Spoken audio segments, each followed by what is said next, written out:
Ets el regidor. Molt de discutir. Bueno, bona nit.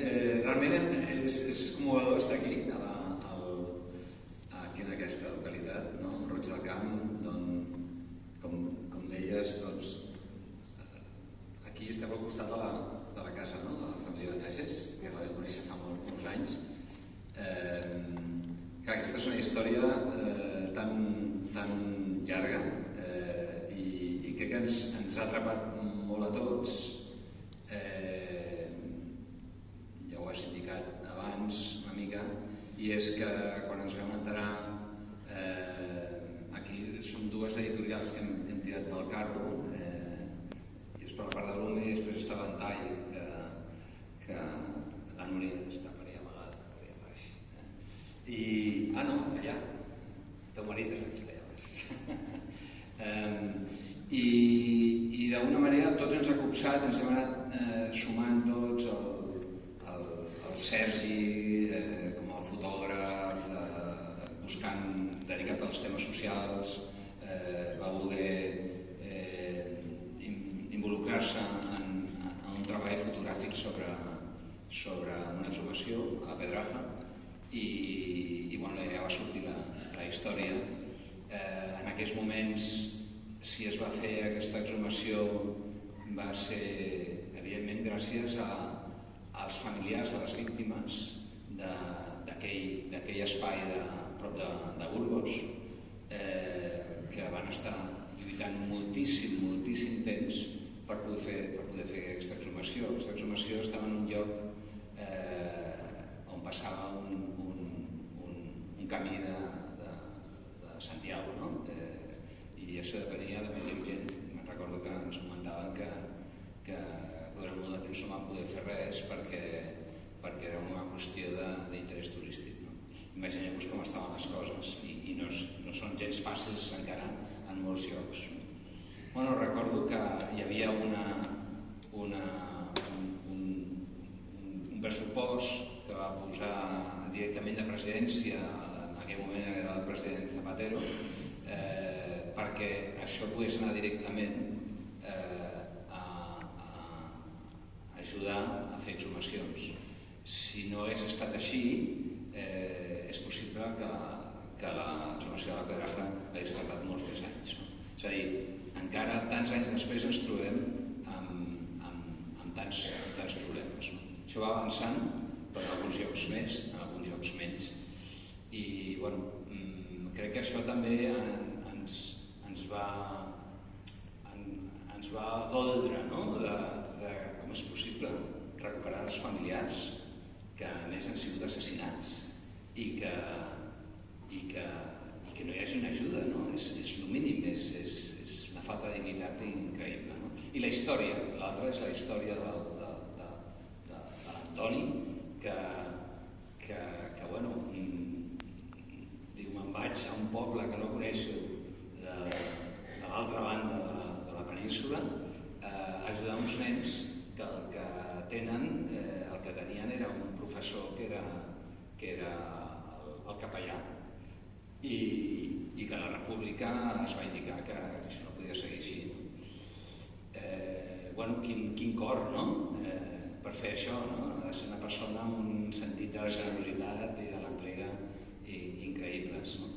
I després, pensant als nens, no? Quina ajuda tan gran per uns nens tenir un professor que els respectés, no? Que els digués una estima, que s'interessés pel que ells pensen i per què ells s'expressessin.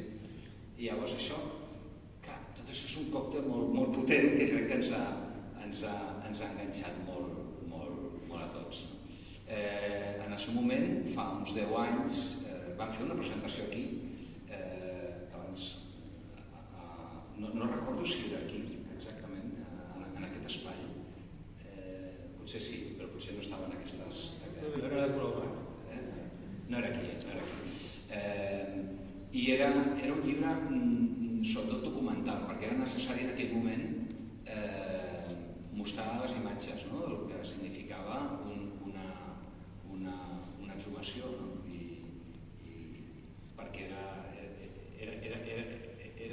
com s'havia de mostrar. I aquesta història ha pres més pujada.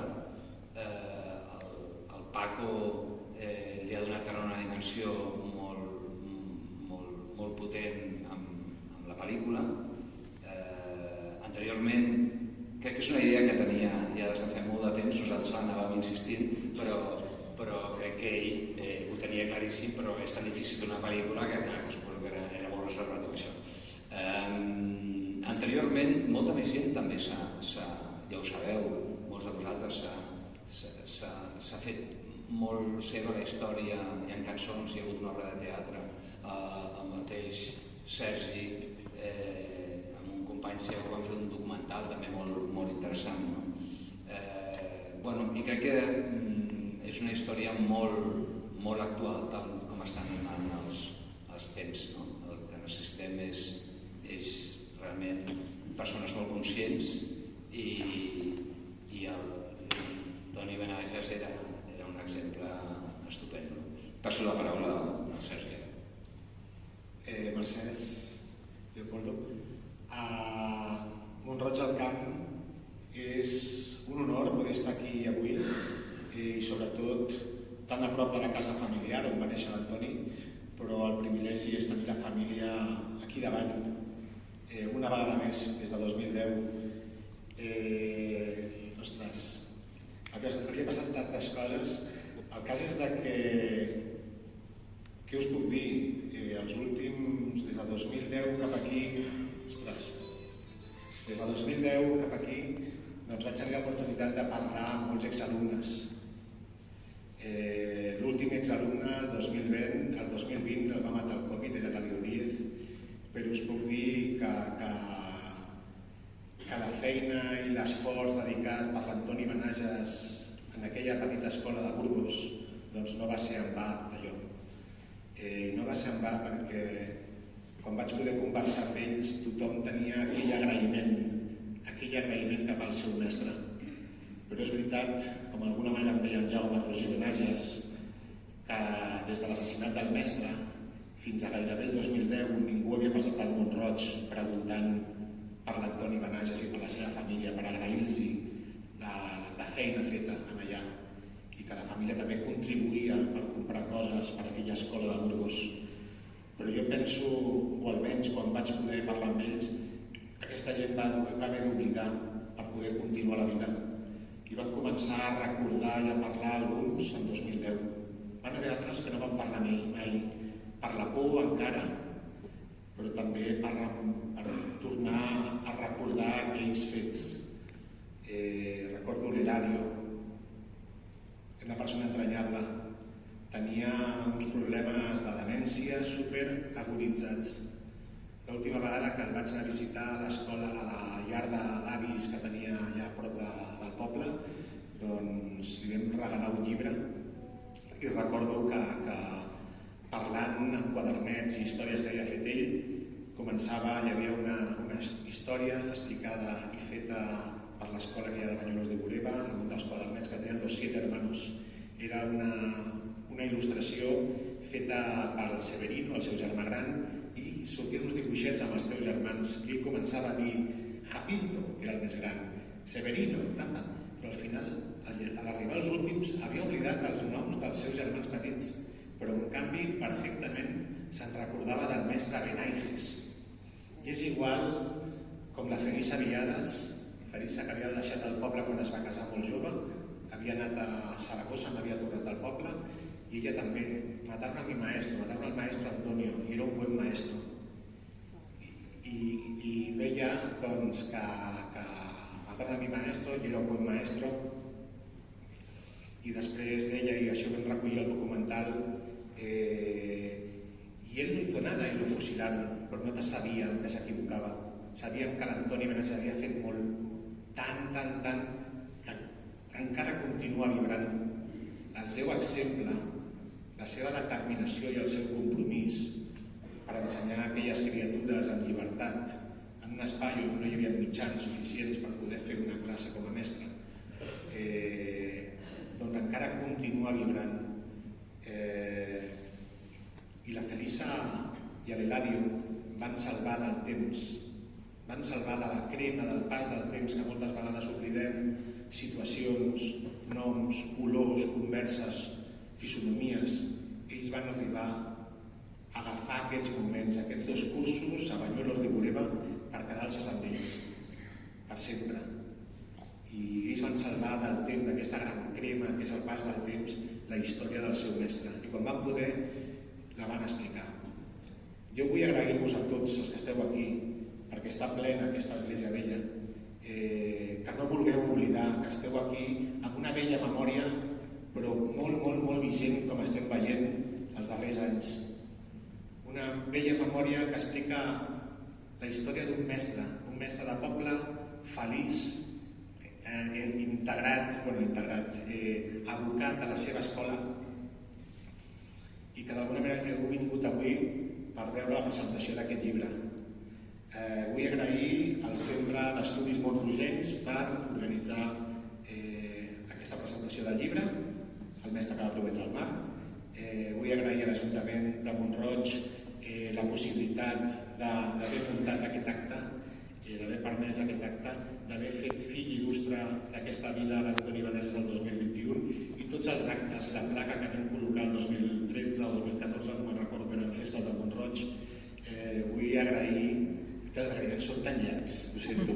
Vull agrair al Blumen, al Lípol, la Cristina, tota la feina. Vull agrair a la Núria de l'Editorial Ventall, tota la feina, tot l'esforç dedicat a aquest llibre, i després als autors d'aquest llibre, a la Caral Soler, una de les primeres persones que em va dir: no et capfiquis a fer fotos de les fosses del Pallars, no s'oblidaran.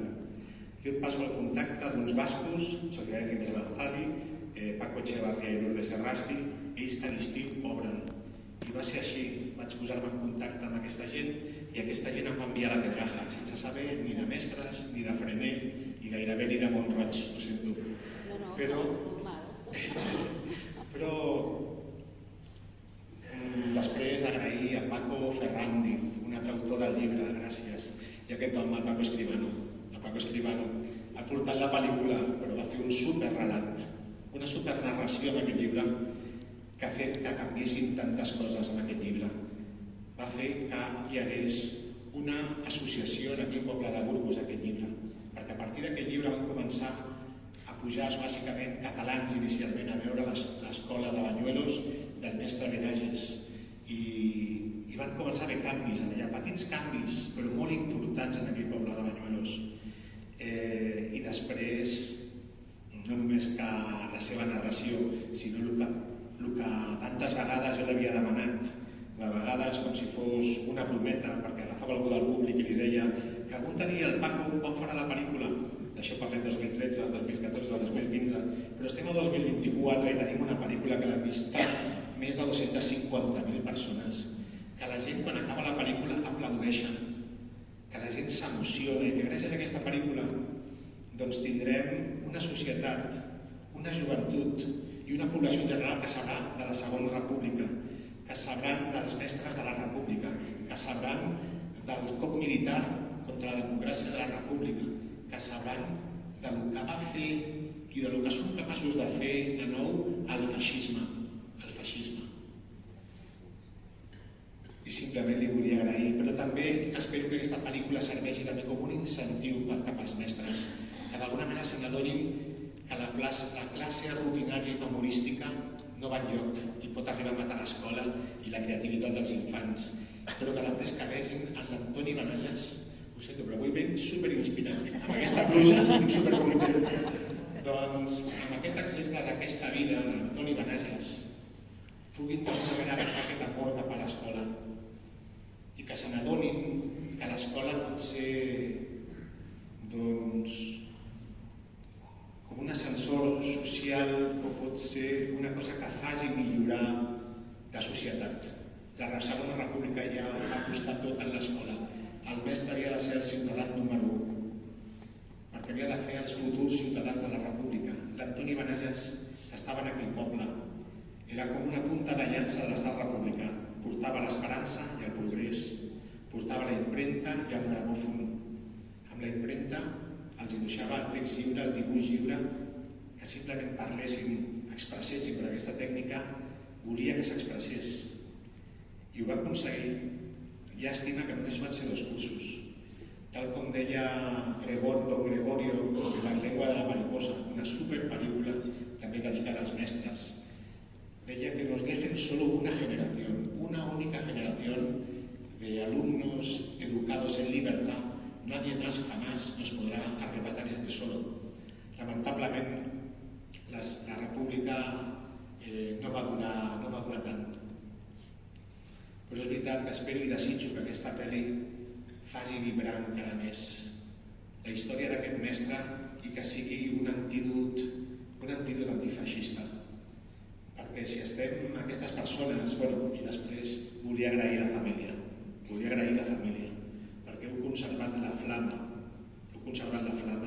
de la memòria del vostre familiar, i això té un mèrit i és molt important, perquè hi ha famílies desaprensives que cuiden la casa i tot el contenidor, però en canvi vosaltres sabíeu en aquella petita capsa que em veu ensenyar el 2010 que tots aquells quadernets infantils i aquella foto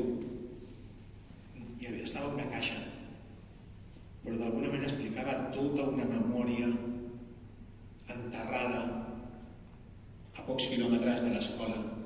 I gràcies a aquests quaderns, els autors hem pogut explicar molt nítidament el que passava el dia a dia en aquell poble. I hem pogut escriure i hem pogut transmetre, i d'alguna manera hem continuat la vibració que en aquell petit poble de Burgos és increïble, un petit poble que no hi havia ni carretera, ni electricitat, ni telèfon, ni aigua corrent. Però en canvi, feien aquests quadernets. Les criatures eren cronistes, eren periodistes, eren historiadors del seu poble i escrivien en lletra de pal, però en lletra impresa com els homes. Un empoderament brutal. Per què serveix la memòria? És important mirar cap enrere per entendre el nostre present, sobretot en aquest estat on mai s'ha mirat enrere. Hi ha hagut sempre un afany per oblidar, perquè tot el tema del franquisme i el feixisme s'oblidi. Però d'alguna manera és necessari saber, el dia d'avui, els jutges que tenim, d'on venen tota aquesta gent, és important saber, per entendre avui, però sobretot ens cal per projectar un futur. La memòria ens cal, és una arma carregada de futur i ens cal per projectar un futur. Un futur que no tingui res a veure amb tot el que va passar l'any 36 i tot aquell horror. Doncs recordo, vaig tallant per veure la pel·lícula, que és la cosa important, però recordo, me'n saltaré el tema de la fossa i me'n vaig directament al 2010 a Sempre, quan us vaig venir aquí a buscar, a visitar a Mont-roig del Camp, a menjar un Roger Benages, a l'Elisa Benages i el Jaume Aragonès. Tots tres m'esperaven, també era un dia plujós, i m'esperaven amb la capseta aquella. I realment, quan em va ensenyar aquest quadernet, el quadern del mar, vaig veure que davant hi havia una història rodona, perquè aquí m'explicava un somni, una promesa: anirem a veure el mar, el maestro dice que iremos a bañarnos. Però en canvi feia 2 mesos que venia de la fossa de Pedraja i allà algú havia parlat del mestre Benages. Y más tarde me habían dicho a mí: hey Sergi, en esta fosa cuando te has ido ha venido una persona diciendo que aquí está el maestro de su pueblo, que es un paisano tuyo, un catalán, otro catalán. Quan vaig veure aquest quadernet, realment vaig veure la força d'aquesta història, la força que podia arribar a tenir. Perquè era una història que emocionava, era una perla, era poesia. Sabia el que havia passat, aquella promesa, sabia com havia acabat en una fossa. Però després sabia que a partir d'aquest quadern escrit i publicat al gener del 36 el que no havia passat, la promesa truncada pel feixisme. I al final, ja per anar acabant, espero que aquesta història, la vibració d'aquesta història també sigui un antídot antifeixista. Espero. L'altre dia una amiga meva de memòria de Madrid Tot just em deia que estava molt contenta, no havia vist la pel·li, però havia vist reaccions a la pel·lícula. El seu home és d'un poble de Zamora i la seva colla, la seva quadrilla, hi ha allà dins persones molt conservadores. I un d'ells havia vist la pel·lícula i s'havia emocionat. I començava a dir, però començava a fer-se preguntes, començava a dir, ostres, los míos hicieron esto. D'alguna manera ha de ser això, ha de ser que remogui, que no deixi indiferent que remogui, i que almenys aquesta pel·lícula, doncs, espero que el públic s'apropi com s'està apropant i que hi hagi canvis, i que sigui un antídot antifeixista, que la gent no voti a certs partits feixistes que ara tenim a l'arc parlamentari, que els hi fan entrevistes alegrement i adulcorant-los i naturalitzant-los, quan d'alguna manera és el feixisme de sempre disfressat de democràcia. I gràcies, Montroig, passo la paraula al Paco Escribano. Moltíssimes gràcies, Paco.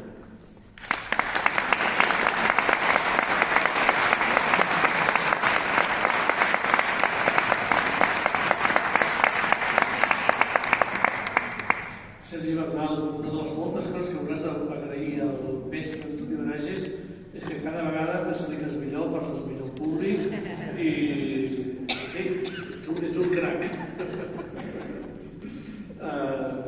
Bé, jo, com el Leopoldo, com tots els que estem aquí, com la Núria, la Cristina, el Sergi, estem emocionats d'estar avui a Mont-roig. I a més amb aquesta, passar la pel·lícula que la vam veure amb vosaltres, una cosa que repetiré en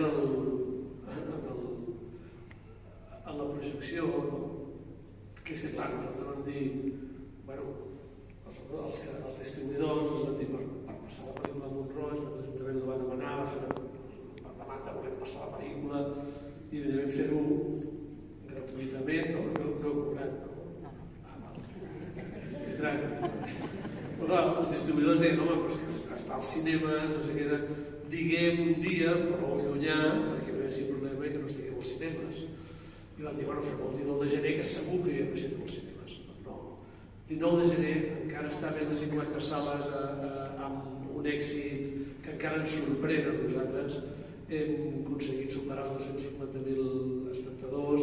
La pel·lícula després d'aquí poc es veurà a Movistar, després es veurà a Televisió Espanyola, es veurà a TV3, es veurà a Netflix també d'aquí uns mesos, ja l'estan demanant a diferents països, vull dir que la història de l'Antoni Benages es veurà a Itàlia, es veurà a Rússia, es veurà a Amèrica Llatina, es veurà a molts països, i això la veritat és que és una d'aquelles coses que mai t'imagines en el cas d'una pel·lícula que això passi.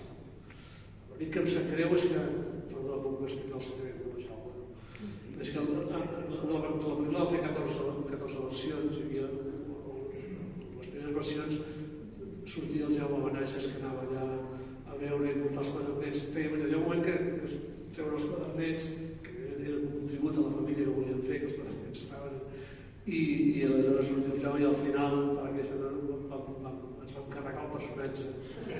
Teníem pensat demanar-li al Brad Pitt que fes de tot, però bueno.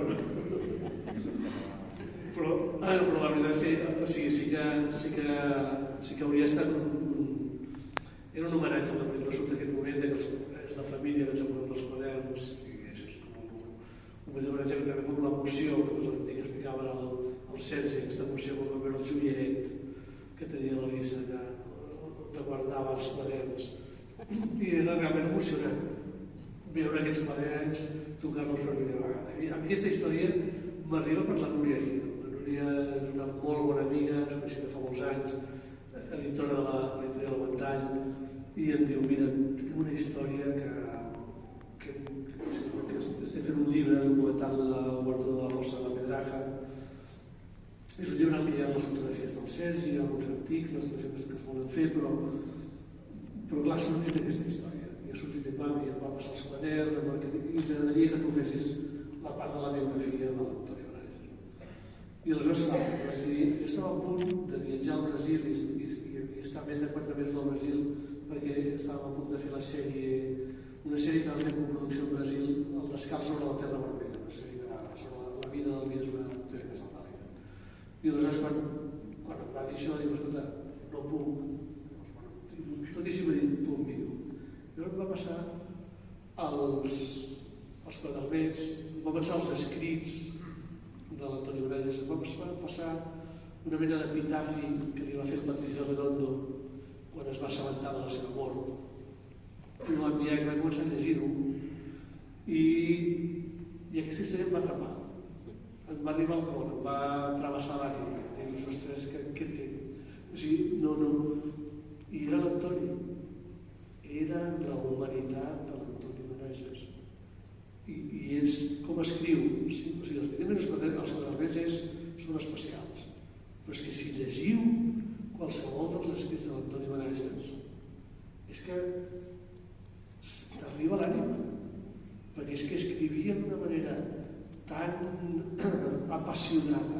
És que li veies tant la personalitat d'un mestre vocacional, d'una persona que volia canviar el món, que estava enamorat de la seva feina en un poble petit, en el que no hi havia ni llum, ni corrent, ni carreteres que hi arribessin. I que ell allà estava feliç, fent aquella feina.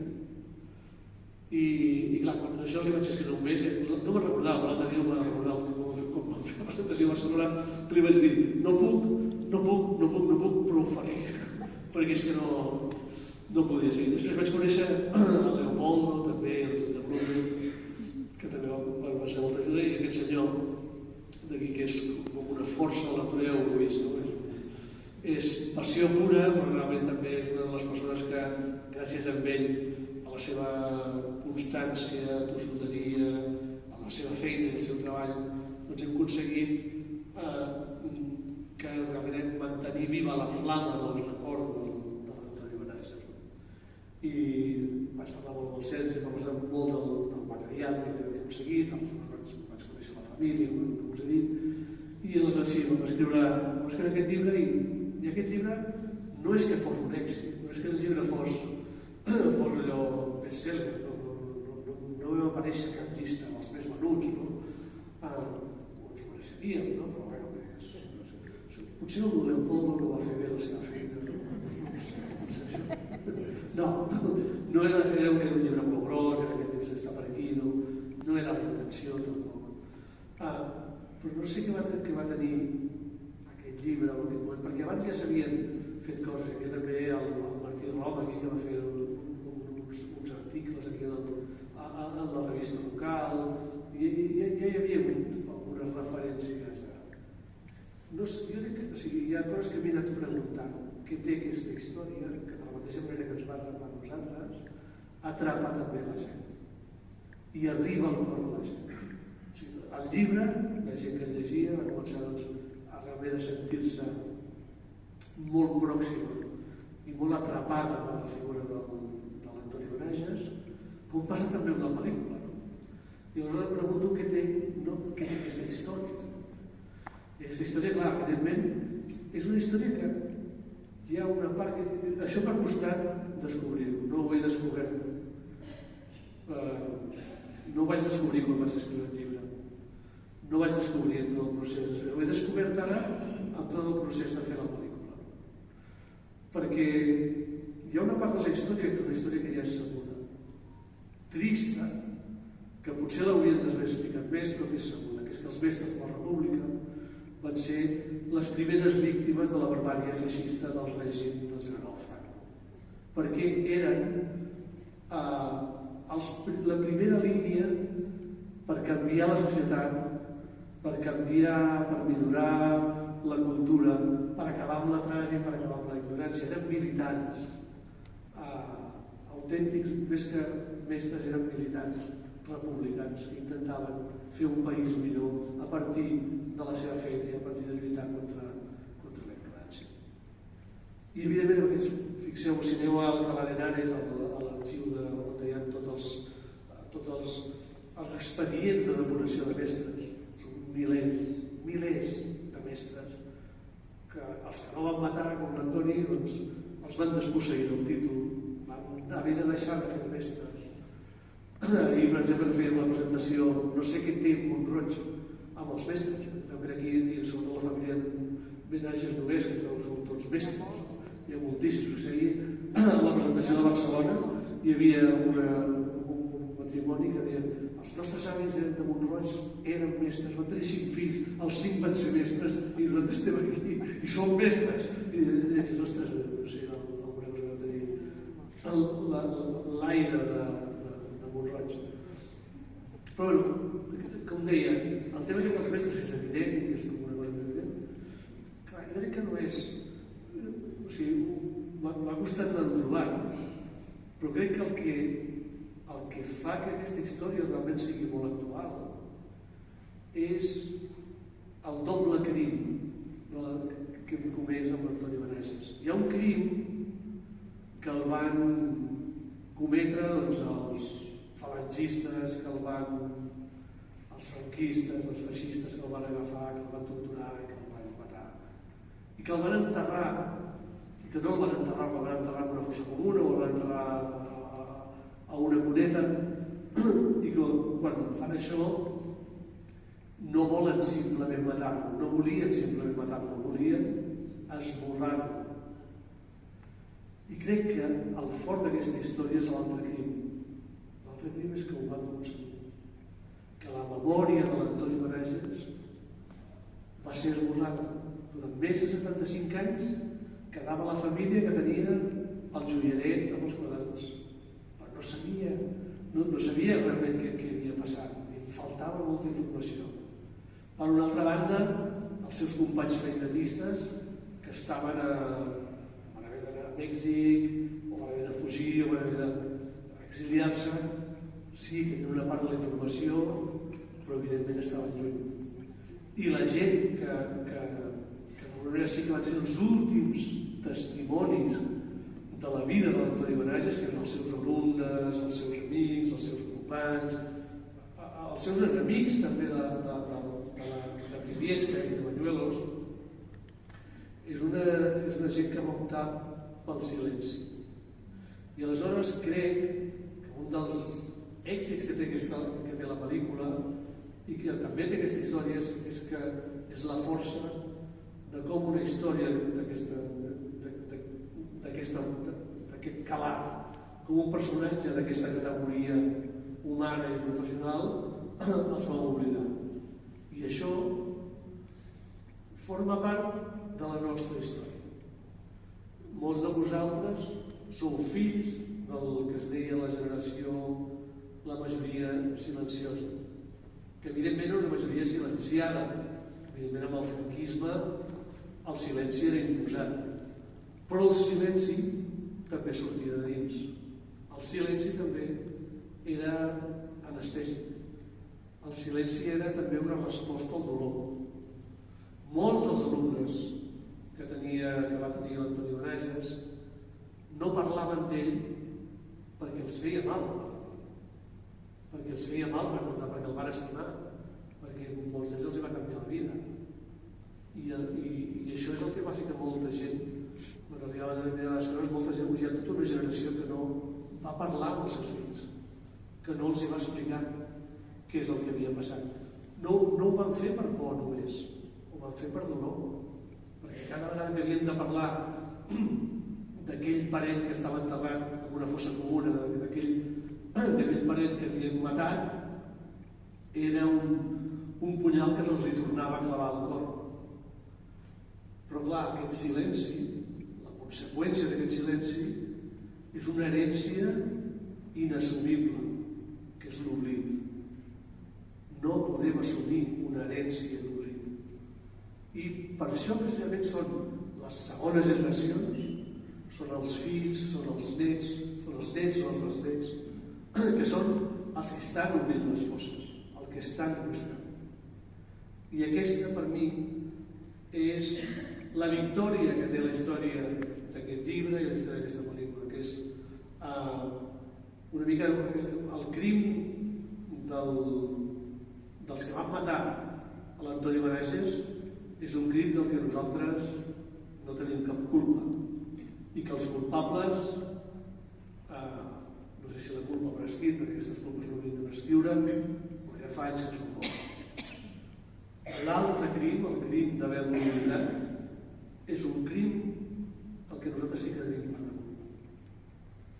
Com tenim part de culpa que hi hagi aquesta capa de silenci, aquesta capa d'oblit sobre tot el que va passar, que porta com a conseqüència que hi hagi milers de persones que estan en fosses comunes. Que encara hi hagi gent que permetem que diguin que aquesta gent no se'ls ha de buscar, que no s'ha d'ajudar els seus familiars. Hi ha partits polítics que fan bandera, no cal que diguin qui són perquè tots ho sabem, que fan bandera de que no s'ha d'ajudar aquesta gent, de que no s'ha de buscar i de que això és remoure el passat. Crec que això no és un tema que va més enllà de la política, és un tema d'humanitat. Però més enllà d'això és un tema absolutament polític, que és el tema de que nosaltres no podem seguir aguantant, pervivint, continuant una herència d'oblit que és la que hem rebut i un silenci, conseqüència d'un silenci que va ser imposat i autoimposat. I això ho hem de tractar. I per mi aquesta és, quan em pregunto què és el que ha passat, què és el que fa aquesta pel·lícula que hem fet ara, a la tanta gent i tanta gent a l'auditori actual, crec que en el fons explica aquesta història, explica ens posa a nosaltres també davant del mirall del que nosaltres, una mica també com a societat, no vam acabar de fer. Per tant, recordem l'Antoni Benages, compreu el llibre, que fareu feliços els editors, sobretot, no? Perquè són bona gent i nosaltres també. Recomaneu la pel·lícula, que la gent la vegi, que la gent i sobretot recordeu aquest, com es diu, Montrutxenc, aquest Montrutxenc il·lustre, que és l'Antoni Benages. Gràcies.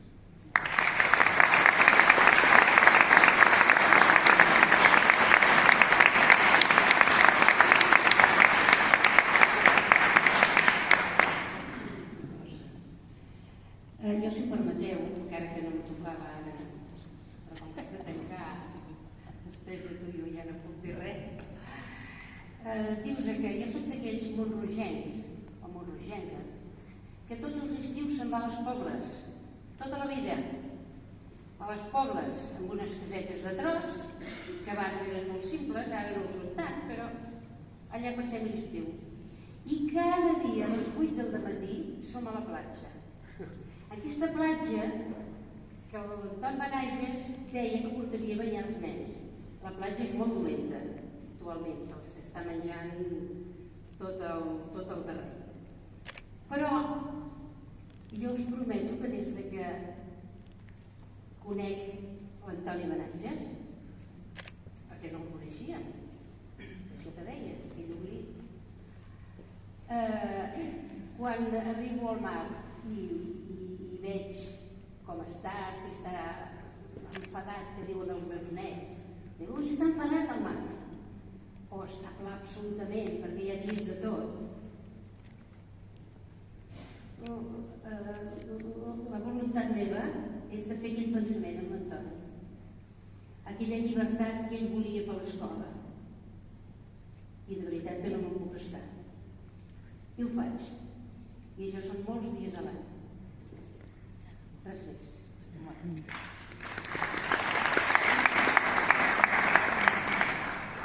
Bona tarda.